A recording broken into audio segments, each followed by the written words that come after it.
Friends, আপনারা সবাই কেমন আছেন? আশা করছি আপনারা সবাই অনেক অনেক ভালো আছেন।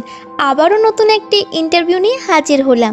বাংলাদেশের সবচেয়ে জনপ্রিয় সঙ্গীত শিল্পী, সকল মানুষের ভালোবাসার মানুষ আতিফ আহমেদ নিলয়। চলুন তার কাছে যাওয়া যাক। শুরুতেই জানতে চাইবো তোমার নাম কি? আমার নাম হচ্ছে আতিফ আহমেদ নিলয়। তুমি কেমন আছো? আলহামদুলিল্লাহ ভালো আছি। আপনি কেমন আছেন? আলহামদুলিল্লাহ ভালো আছি। ছোটবেলা বেড়ে ওঠা হয় কোথায়? ঢাকা মোহাম্মদপুরে। আমার জন্মই হচ্ছে মোহাম্মদপুরে, গ্রামের বাড়ি হচ্ছে কুমিল্লা। তোমরা কয় ভাই বোন? আমরা দুই ভাই, একটা ছোট বোন। তুমি কি ডাবল না কি সিঙ্গেল? আমি ম্যারিড, আমার ওয়াইফ আছে। ও, তার সাথে কি ফ্যামিলিগতভাবে বিয়ে নাকি love marriage? Actually love marriage, then ফ্যামিলিগতভাবে। কতদিন যাবত? 3 মাস ফ্রেন্ড ছিলাম, 8 মাস রিলেশন ছিল। টোটাল 1 বছরের মধ্যে হয়ে যাবে, 1 বছরের উপর হবে। দেন আমরা বিয়ে করি আর কি। তোমরা কয় ভাই বোন? আমরা 2 ভাই 1 বোন, ছোট্ট একটা বোন আছে আমার। আচ্ছা, তুমি স্যাড সং গাও কেন? স্যাড সং করতে খুব ভালো লাগে, আর স্যাড সংটাই মানুষ বেশি নেয় আর শুনে বেশি। আর আমার গলায় নাকি স্যাড সংটা বেশি মানায় আর কি, যেটা আমাকে সবাই কমেন্ট করছে। ইউটিউবে যাত্রা শুরু হয় কখন? আরও 2 থেকে 2.5 বছর হবে, যখন শামসুল অফিসিয়াল 5 লাখ সাবস্ক্রাইবার ছিল শামসুল অফিসিয়ালে, তখন আমি শামসুল অফিসিয়ালে আসি মুন্নার মাধ্যমে। দেন শামসুল ভাইয়ার সাথে গুড রিলেশন একটা হয়, দেন কাজ শুরু, এখন পর্যন্ত এইভাবেই আছে। তারা কিভাবে জানছে যে মুন্না তুমি গান গাও? অ্যাকচুয়ালি আমি নিজে আগে গিটার দিয়ে ফ্রেন্ডের সাথে আড্ডা দিতাম, তো এমনি ফাইজলামি করে রেকর্ড করছিলাম একটু গান। রেকর্ড করে আমার নিজের লেখার একটা গান ছিল, রেকর্ড করে আমি হচ্ছে কয়েকটা ফ্রেন্ড ছিল দিতেছিলাম। তো এর ভিতরে মুন্নাকে আমি তখন চিনতাম না ভালোভাবে, তো মুন্নার কাছে চলে গেছে। তো মুন্না বললো যে ভাইয়া গানটা আসলে আমার কাছে খুব ভালো লাগছে, গানটা আমাদের অফিসিয়ালি আমরা নিতে পারি? আমি কি হ্যাঁ অবশ্যই। আপনাদের অফিসিয়ালের নাম কি? তখন শামসুল অফিসিয়াল আর কি এখানে করা হয়েছে, রাহাত মিউজিক স্টেশনে যায়। রাহাত ভাই কম্পোজার ছিল, ওনারকে দিয়ে করা হয়েছে এটা।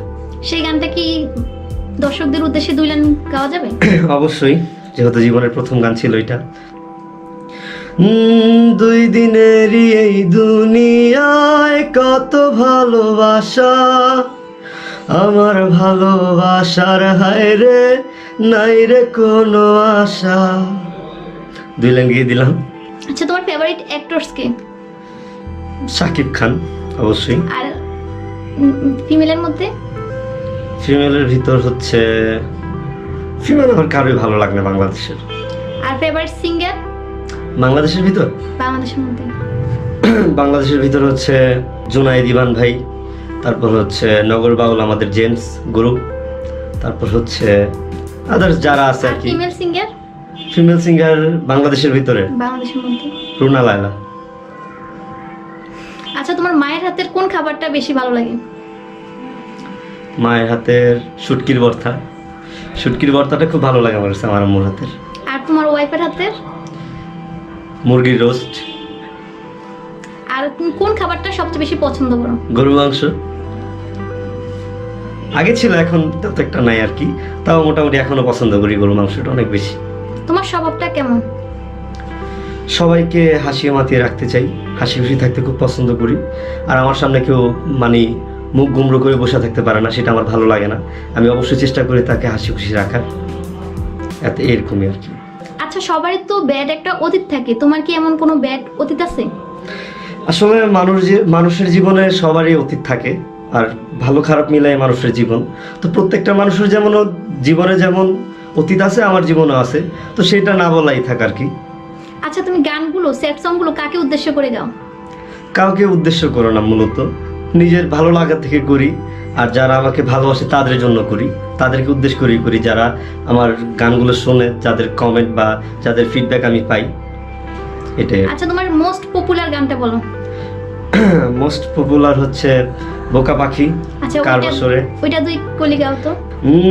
যারে পাখি ওই রাজা, খাইলি বুকের কলিজা, বোকা পাখি আপন চিনলি না, না রে বোকা পাখি আপন চিনলি না। আচ্ছা, তোমার ইনকাম কত? ইনকামটা আসলে হচ্ছে আমি তো গান ইনকামের জন্য করি না মূলত। অনেকে আমাকে জিজ্ঞাসা করে যে ভাই আপনার ইনকাম কত, আপনি গান করেন, আপনার এত হিট গান, আপনার তো মাসে তাহলে অনেক টাকা ইনকাম। আসলে আমি যেটা বলতে চাই সবাইকে যে আমার আসলে আমি টাকার জন্য গান করি না, আমি ভালোবাসি গানকে, এর জন্য আমি গান করি। ঠিক আছে, আমাকে আমি নিলকে টাকা দিয়ে কেউ কখনো কিনতে পারবে না। গান শুনে যখন দর্শক ভালো কমেন্ট করে তখন তোমার কাছে কেমন লাগে? আসলে খুবই ভালো লাগে যে যারা শুনতেছে তারা খুব ভালো কমেন্ট করে, তারাই আমাকে উৎসাহ দেয়, আর তারাই আমার অনুপ্রেরণা। ঠিক আছে, তারা যদি উৎসাহ না দেয় তাহলে তো আমি আর গান, আমি নিলে কিছুই না আর কি, আমি তো গান করতে পারবো না। তারা যদি আমার গান না শোনে আমি তাহলে কাদের গান শোনাবো? তো তাদের ওই কমেন্টসে আমার উৎসাহটা বাড়ায় আর কি। তো সামনেও আশা করবো সবাই আমাকে এভাবে সাপোর্ট দিয়ে যাবে, এটাই আর কি। তোমার কি নতুন কোনো গান আসতেছে? হ্যাঁ, নতুন গান আসতেছে। কোন চ্যানেলে? শামসুল অফিসিয়ালে আসতেছে। আচ্ছা, ওটা 2 কলি। ওকে, 2 কলি শোনাই। আমি হাত কাটিয়া রক্ত দিয়া তোর নাম লিখাছিলাম রে, কলিজাতে খোদাই কইরা তোর ছবি আঁকাইছি রে। আমি হাত কাটিয়া রক্ত দিয়া তোর নাম লিখাছিলাম রে, কলিজাতে খোদাই কইরা তোর ছবি আঁকাইছি রে। 2 লাইনই থাক। আচ্ছা, যদি তোমাকে এখন কেউ প্রপোজ করে তখন তুমি কি বলবা?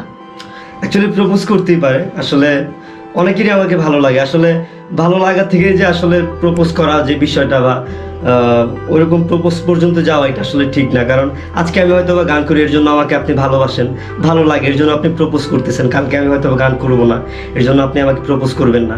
তো এটা তো ওই প্রপোজলি হইলো না। আর আমি অ্যাকচুয়ালি ম্যারিড, তো আসলে এটা আর কি পসিবল না, প্রপোজ করলে আমি অ্যাকসেপ্ট করতে পারবো না। আচ্ছা, যদি সে বলে যে তোমার জন্য জীবন দিয়ে দিবে, বউ থাকলে প্রবলেম নাই, তাও তোমাকে বিয়ে করতে হবে, তখন সেক্ষেত্রে তুমি কি করবে? এটা বোকামি ছাড়া আর কিছু না। তাকে আমি অবশ্যই মেন্টাল হসপিটালে ভর্তি করাই দিব। ঠিক আছে, পাবনা মেন্টালে পাঠিয়ে দিব, কারণ মেন্টাল হসপিটাল ছাড়া তাদের আর কোনো ভালো কোনো মানে গন্তব্যস্থান হবে না তাদের সুস্থ রাখার মতো। তোমার মন খারাপ থাকলে তুমি কি করো? আমি মন খারাপ থাকলে আমি চুপ হয়ে যাই, কোনো গানও শুনি না, কারোর সাথে কথাও বলি না, একদম চুপ হয়ে যাই। আচ্ছা, তোমার হেটার্সদের সম্পর্কে কিছু বলো। আসলে যারা আমাকে হেট করে আসলে তাদের জন্য আমার সবসময় ভালোবাসা থাকে, বা তাদের জন্য আজকে এত দূর আসতে পারছি। তারা না থাকলে অবশ্যই হয়তো আর সম্ভব ছিল না। ঠিক আছে, আর আমি অবশ্যই চেষ্টা করি যারা আমাকে হেট করে তাদের মনে জায়গা করে নেওয়ার। ঠিক আছে, তো সামনে আশা করি যে সবাই ভালোবাসবে, বা যারা হেটার্স আছে তারাও একদিন হয়তো বুঝতে পারবে যে আসলে আমি ভালো কিছু করার চেষ্টা করতেছি। তো এটাই আর কি। আচ্ছা, তোমার দর্শকদের উদ্দেশ্যে কিছু বলো। দর্শকদের উদ্দেশ্যে যেটা বলবো সেটা হচ্ছে যে আপনারা যেভাবে আমাকে সাপোর্ট দিয়েছেন আগামীতে এইভাবে সাপোর্ট দিবেন আশা করি। আর সামনে আমার আরও ভালো কিছু গান আসতেছে, ইনশাল্লাহ আমার সাথে থাকবেন, শামসুল অফিসিয়ালের সাথে থাকবেন, বাংলা গান বেশি করে শুনবেন। আর অবশ্যই ভাবির এই চ্যানেলটা সাবস্ক্রাইব করে দিবেন, রিহা কুকিং।